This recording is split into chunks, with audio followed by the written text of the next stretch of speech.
My name is Livio Harris, 25-year vet in the game. Started in 1990 actually with Uptown Records. That was the label that had Diddy and Mary J. Blige, Guy, Jodeci, Andre Burrell was the owner of that. So I started off as an artist, and then I became a writer-producer. So I started writing and producing for various other artists, Maya, Keith Sweat, discovered Adina Howard, and then I became a manager on accident, and Adina Howard ended up selling 2 million records. Freak Like Me was the actual single. The album was 2 million sold, so that was my introduction to management, which leads me to Nottinghill Music Publishing. I met the owners of Nottinghill Music Publishing based on the success of Adina, and they asked, for the U.S., we need someone in the U.S. to kind of be our eyes and ears.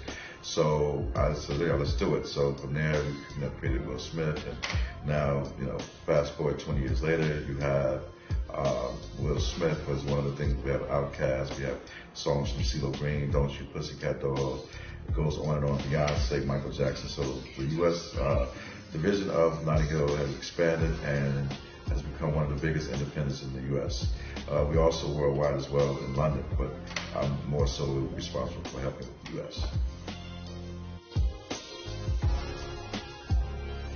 I think my hot buttons is like being in the business as long as I've been, 25 years, is, I think it's stuff that's innovative and just, like prime example, Kanye West, when he first came on to the scene, his stuff was very fresh and new. It was stuff that you've heard before, but not really. Kendrick Lamar's new album, I think is amazing. That's a prime example of my hot buttons, things that stand out on his own. Like I said, again, I have to say like Kanye, the Kendrick Lamar stuff.